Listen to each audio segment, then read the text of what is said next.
Hi, I'm Mark Auhl. Today I'm just going to run through my coaching model or my teaching model so that you can all get an understanding of what I teach in any sort of lesson structure. Golf has three parts, and from a coaching point of view you need to have lessons in all three areas. The majority of people we see tend to get lessons in one part of it and don't get lessons in all three. Golf has three parts. The first part is technique development, which is understanding what to do. The second part is distance or accuracy control. It's the ability to control what the ball actually does. Golf itself is not just a technique game. And the last part is putting it all together and actually doing scoring. So in this video I'm going to actually do just technique development. Now, technique development is actually, in my opinion, the easiest part to it. Essentially it's just a repetitive motion. So what do we need in golf? In golf we have a hitting implement, whichever one you want to use. They're all the same, so it's got a grip, a shaft and a head. We have a ball and we have a target. To play golf successfully, what you need to have is you need to have the hitting implement, whichever one you're going to use, at 90 degrees to the target when you make contact with the ball. Okay, so that hasn't changed throughout the years of the game, whatever it may be. So in terms of playing the game, if I have to get the hitting implement back to a 90-degree angle, I can either go straight back and straight through, or I can swing in an arc. All right, so golf is either one or the other. So you either go straight back and straight through, or you swing an arc. Essentially, if I turn this golf club around here, if I can go straight back and straight through, I can deliver the hitting implement to 90 degrees and I can make the ball go straight.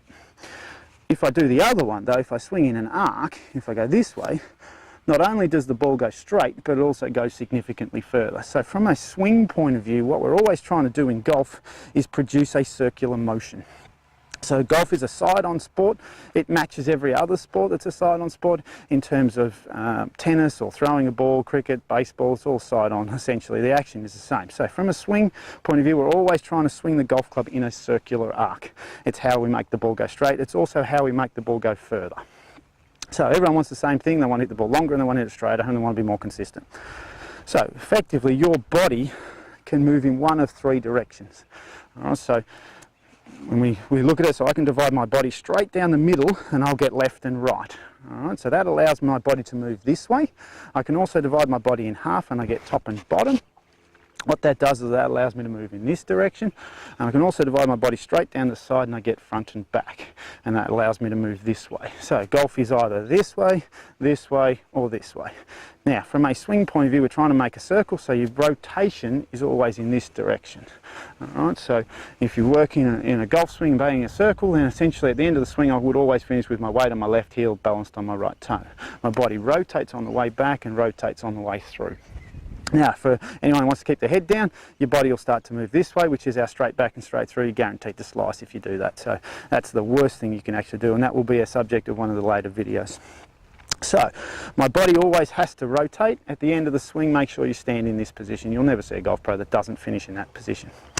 Now, the other thing that has to happen is to create a circle, my wrist can move in one of two directions. It can go back and forward or up and down. Okay, so it can be up and down or back and forward. To create a circle, my wrist has to work backwards and forwards. All right, it's an athletic motion. It's the reason why a kid at 10, 11, 12, 13 can pick up a golf club and play. We call them a natural. They can play every other sport though, which is the interesting thing about golf. So from a swing point of view, we're always trying to create a circle. My wrist has to work backwards and forwards and my body has to rotate. At the end of the swing, I'll always be standing in the same position. So technique development is really simple. It is effectively just a repetitive motion back and through to the same spot every time. If I do that, then the ball flight will be more consistent. So the first part of what I would teach anyone is to make sure they have basic checkpoints and they understand that the golf swing is a rounded motion to deliver the hitting implement back to 90 degrees all the time. At the end of the swing, always make sure you stand with your weight on your left heel, you're balanced up on your right toe.